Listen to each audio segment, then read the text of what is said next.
త్రిభుజాకార పద్ధతిలో సూత్రం చూడండి. ఏ ఏ ఏ స్క్వేర్ చేస్తే a square a square a square a square 2a square 2a square 2a square 2a square 2a square 2a square ఇలా త్రిభుజాకార పద్ధతిలో వస్తుంది. ఏ స్క్వేర్ అంటే 2004 04 04 04 04.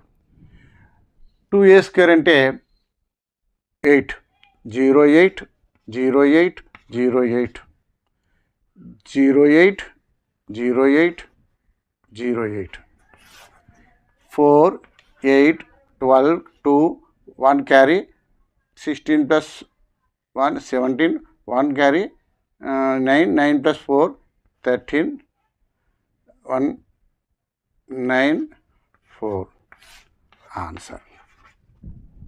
ఓకే, ఎంత ఈజీగా కొత్త పద్ధతిలో నేర్చుకున్నారో